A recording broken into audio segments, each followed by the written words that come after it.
wabarakatuh. Ayo Maseo, kami akan membahas kurikulum pendidikan di negara Korea Selatan.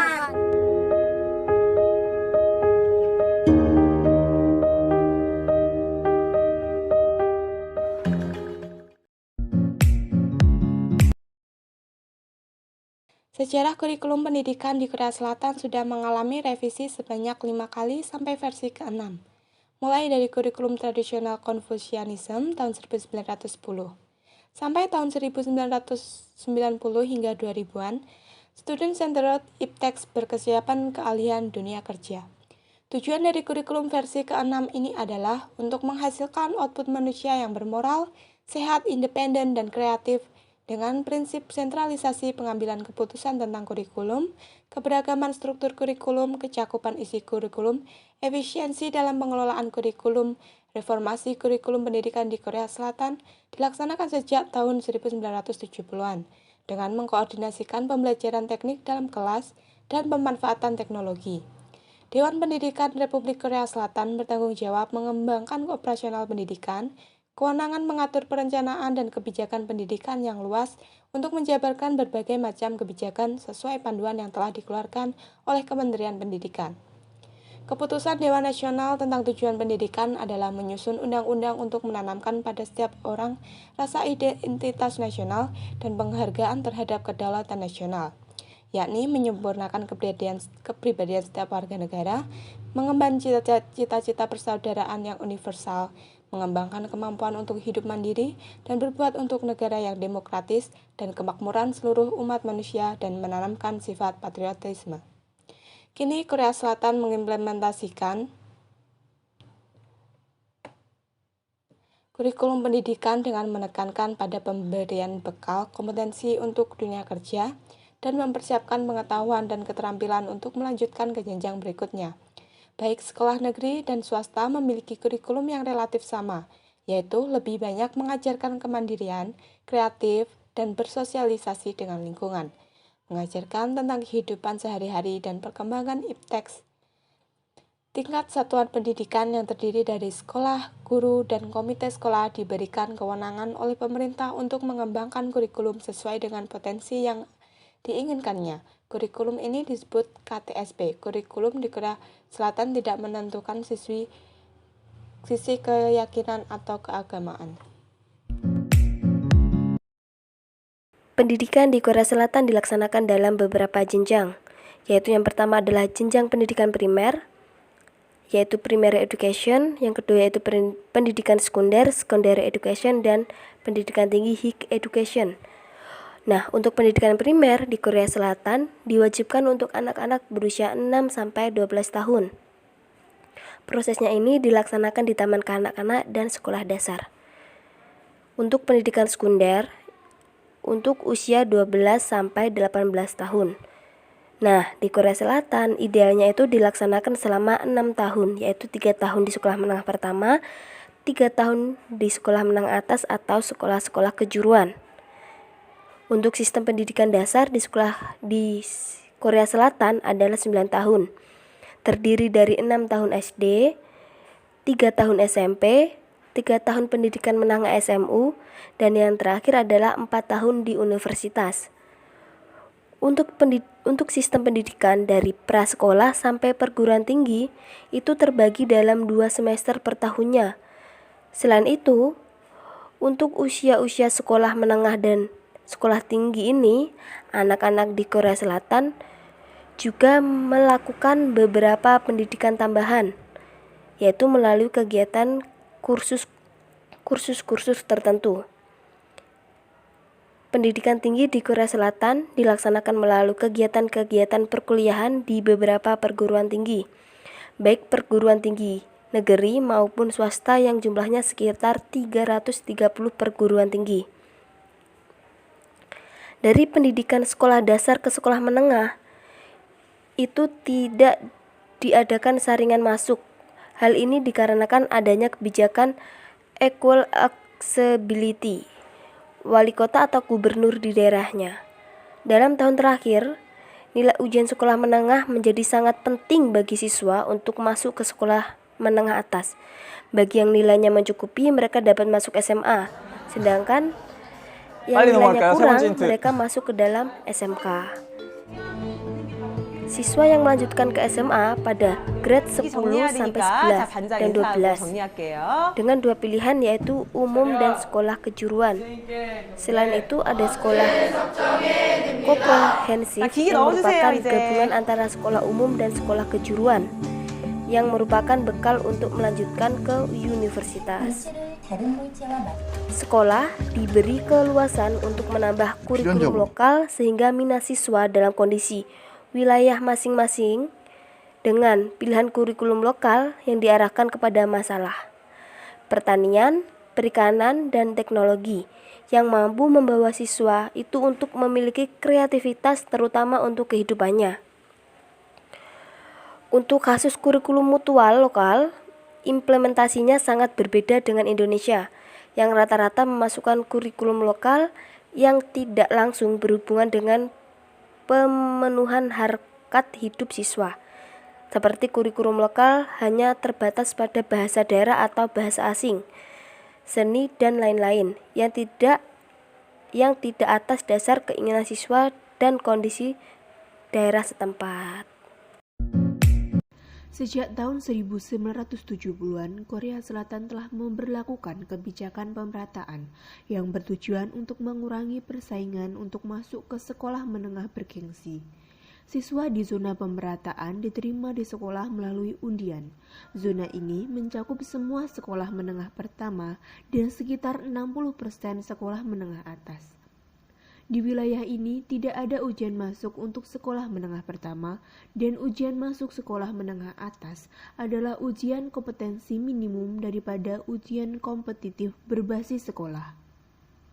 Siswa yang memenuhi standar minimum pada ujian diterima di sekolah melalui undian. Beberapa orang tua menganggap reformasi ini sebagai penurunan standar. Satu set sekolah menengah atas alternatif, sekolah khusus, dan sekolah otonom telah berkembang sebagian sebagai tanggapan.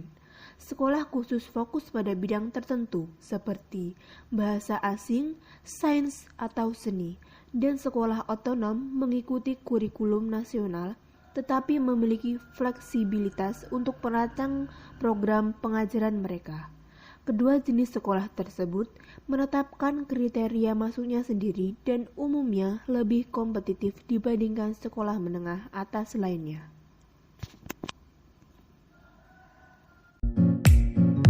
Pada prinsipnya, semua siswa di tahun pertama kelas 10 mengikuti kurikulum umum nasional. Dalam tahun kedua dan ketiga, kelas 11 dan 12, siswa akan mendapatkan kursus yang relevan dengan spesialisasi mereka. Dalam beberapa program, siswa dapat berpartisipasi dalam pelatihan kerja melalui kerjasama antara sekolah dan pengusaha lokal. Sistem evaluasi pembelajaran Korea Selatan. Selama proses pembelajaran, antara kelas perempuan dan kelas laki-laki terpisah. Beberapa sekolah unggulan memiliki ruang praktik teknologi blue screen. Ruangan itu juga dilengkapi dengan berbagai alat dan media untuk membuat proses pembelajaran kontekstual sehari-hari. Siswa di Korea Selatan sangat stres dengan jadwal yang padat. Meskipun waktu belajar hari Sabtu sampai jam 12, tetap mereka harus kursus hingga tengah malam. Untuk mendapati ujian atau evaluasi berupa midterm, Korea Selatan memiliki sistem penilaian diagnostik disebut National Assessment of Educational Achievement atau NAEA. Setiap tahun, tes diberikan kepada semua siswa di masing-masing kelas 6, kelas 9, dan kelas 10 dengan mata pelajaran matematika, bahasa Korea, ilmu sosial, sains, Inggris, bertujuan untuk mendiagnosa prestasi siswa dalam memberikan informasi dasar untuk meningkatkan kemampuan dan memeriksa masalah pelaksanaan pembelajaran.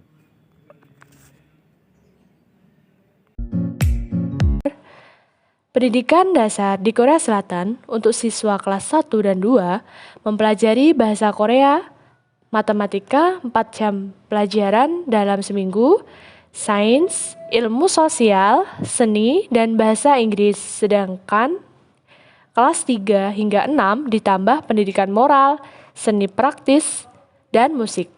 Guru kelas atau wali kelas yang mengajar sebagian besar mata pelajaran, kecuali bahasa asing dan olahraga. Sekolah menengah disebut Junghakyu, melaksanakan 6 pelajaran dalam sehari.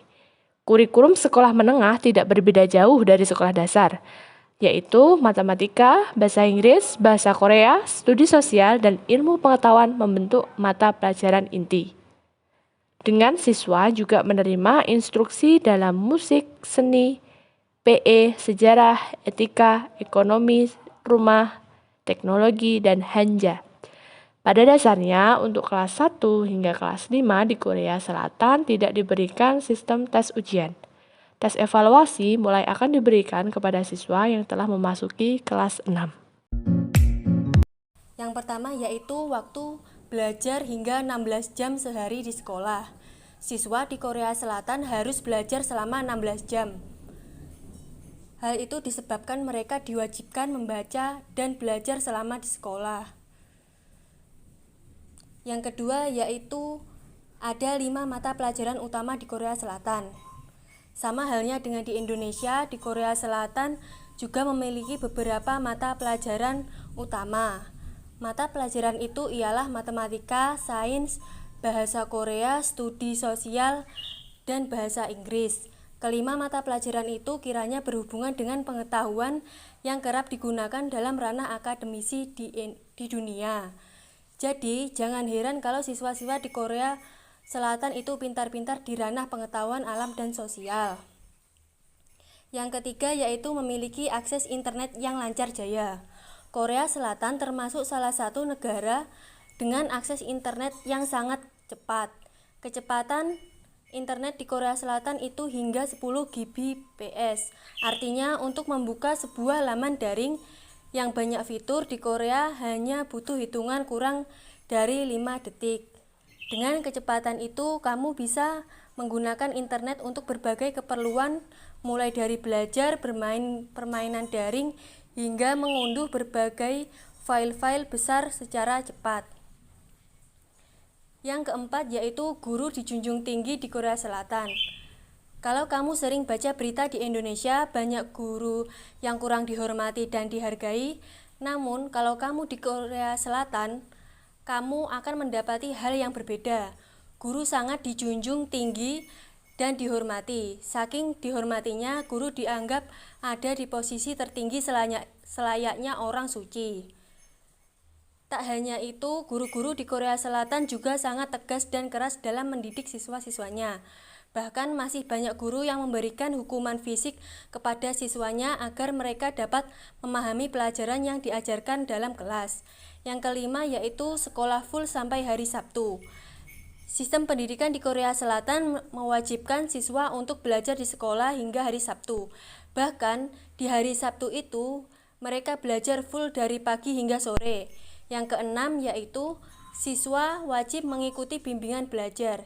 Di Indonesia, ikut bimbingan belajar merupakan pilihan, tapi bagi siswa di Korea Selatan, ikut bimbingan belajar merupakan suatu kewajiban. Oleh sebab itu, siswa di Korea Selatan selalu pulang larut malam. Yang ketujuh yaitu fasilitas pendidikan yang lengkap. Sebagai negara dengan kualitas pendidikan yang tinggi, Korea Selatan memiliki fasilitas pendidikan yang sangat lengkap. Di setiap sekolah-sekolah sudah ada proyektor, layar datar LCD, komputer di tiap kelas, hingga seragam yang bagus-bagus seperti di drama Korea. Saking lengkapnya, setiap siswa dapat menggunakan segala fasilitasnya secara puas.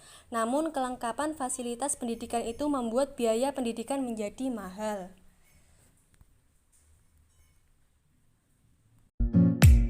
Keunikan dan kemenarikan dalam pembelajaran di Korea Selatan pada tingkat sekolah dasar yang dapat kita adopsi untuk pendidikan di Indonesia adalah tingkat literasi yang sangat tinggi.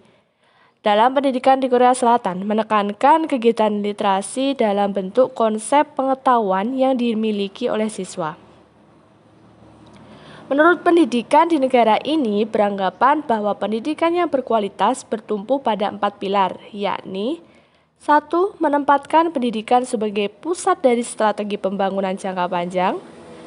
2. Mendapatkan orang yang tepat untuk menjadi guru. 3. Mengembangkan guru-guru tersebut menjadi pengajar yang efektif.